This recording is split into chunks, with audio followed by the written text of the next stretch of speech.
The story begins with a woman named Young Yun. Young Yun is a kind-hearted nurse, but if you look into her eyes, you won't see any life in them. Why? 6 years ago, her little son, Yoon Soo, disappeared in the blink of an eye. From that day on, time stopped for Young Yun and her husband, Myung Guk. Their home looks more like a war room than a place to live. It's filled with posters, maps, and Yoon Soo's clothes. They answer every phone call hoping to hear news about their son, but the world is far crueler than that, and most of the calls are either prank calls or false leads. Myung Guk, the devoted husband, is in the middle of a job interview when he receives a message from an unknown number. "I saw your son. I'm sure it's him." Feeling as if he has been given the world, he jumps into his car without telling his wife anything and speeds toward the location he was given. He's so excited that he keeps looking at his phone to check the location. Right in the middle of the deserted road, he receives another text message. A group of heartless teenagers mock him and tell him it was all just a prank. Myung Guk completely loses his focus, looks up, and boom, an 18-wheeler crashes into him at full speed.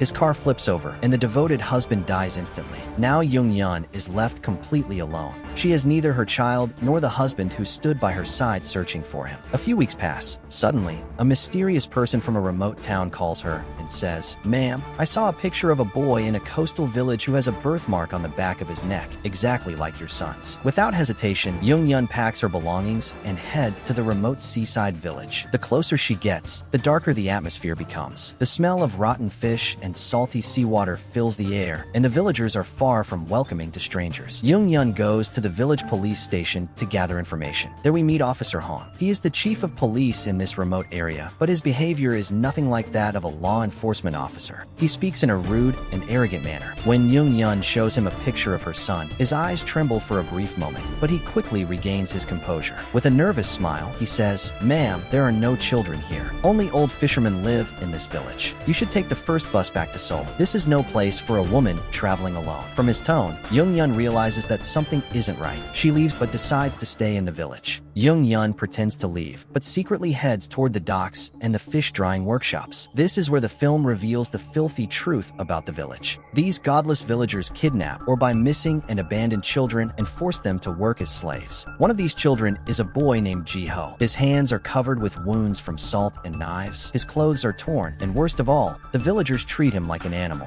From a distance, Young Yun watches a large man slap the poor child across the face over a tiny mistake. The moment she sees the boy's face, her heart shatters. He looks so much like Yoon Soo. Night falls, and a heavy rainstorm begins. The villagers gather in a small restaurant, drinking alcohol and gambling. Young Yun takes advantage of the opportunity and secretly sneaks into their dark shelter with a small flashlight. She walks over to Ji-ho, who is sleeping on the cold floor. Tears stream down her face as she becomes convinced that after 6 long years, she has finally found her son. She tries to pick him up and escape, but suddenly she hears heavy footsteps. The villagers have discovered her. Before they can catch her, she manages to escape. The next morning, she returns, but Ji-ho is nowhere to be found inside the cabin. She asks Officer Hong where Ji-ho is, but he claims he has never heard of anyone by that name. Young Yun threatens the villagers, saying, "If you don't give me my son back, I'll report all of you to the police." Fearing arrest, the villagers decide to kill her. Young Yun tries to escape with one of the children, but suddenly she is struck hard on the back of the head and loses consciousness. When she wakes up, she finds herself tied up in the middle of a dark warehouse with Officer Hong standing over her. In a terrifyingly calm voice, Hong says, "You shouldn't have stuck your nose where it didn't belong, woman." They even whip Ji-ho right in front of Young Yun's eyes to completely destroy her spirit, but they underestimated the power of a mother's rage. Young Yun finds a piece of broken glass on the floor and, after struggling for a long time, cuts through the ropes. She kills one of Officer Hong's men who is guarding the warehouse and crawls out of the cabin. The coastal storm has reached its peak.